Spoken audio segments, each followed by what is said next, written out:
পূজার বার্থডে দিন আমাদের খেতে বসতে বসতে অনেকখানি রাত হয়ে গেছিল, কারণ কেক কাটিং করে নাচ গান করে ওপরে আস্তে আস্তে প্রায় বেজে গেছে 9:30 10টা কাছাকাছি।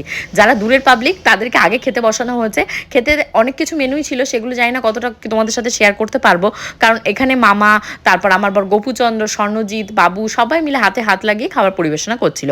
আর পূজাকে বলেছিলাম ভিডিও করে দিতে, কারণ ও যেহেতু বার্থডে গেল ওকে রেস্ট দেওয়া হয়েছে। তো চলো পূজা কী কী মেনু আছে একটু বলে দিই, আর আমিও তোমাদেরকে দেখাই কী কী মেনু আছে। তো ফার্স্টেই তোমাদের দেখতে পাচ্ছ বেগুন ভাজা ছিল, তার সাথে আলু চিপস ছিল, ভেজ ডাল ছিল, পনির পাসিন্দা ছিল, তারপরে ছিল তোমাদের দই কাতলা, দই কাতলার সাথে ছিল মটন কষা, যেটা অলমোস্ট অনেকটা গলে গেছিলো, কারণ পুরো ভাপে ভাপে মাটনটা রান্না করা হয়েছিল।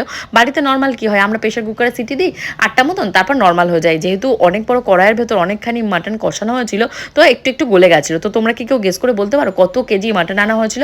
আমরা প্রায় কতজন ছিলাম ওই দিন? 30 জনের কাছাকাছি লোক ছিলাম। তো গরম মাটন, এই দেখো ঢাকা দেওয়া রয়েছে, কি সুন্দর ধোয়া উঠছিল আর দারুণ টেস্ট হয়েছিল।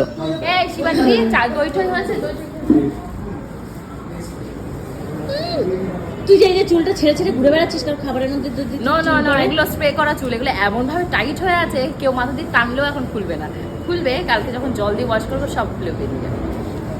জন্মান্তরের মতো জন্মান্তরের মতো খুলে বেরিয়ে যাবে যখন ওয়াশ করবে। এমন একটা ভাব করছি না চুলের পাহাড়।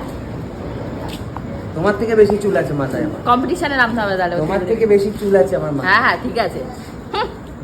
এবছরের মতন পূজার বার্থডে ব্লগ শেষ হলেও পরবর্তী বছরে সবাই অপেক্ষা করো, ঠিক যেভাবে আমার ব্লগের অপেক্ষা করো। ততক্ষণ আমার page Priyanka's time story and Priyanka food and family অবশ্যই ফলো করে দিও। ইউটিউবেও কিন্তু একটা চ্যানেল আছে, যেখানে কিন্তু প্রায় 2 মিলিয়ন সাবস্ক্রাইবার হতে গেল তোমাদের সবার আশীর্বাদে।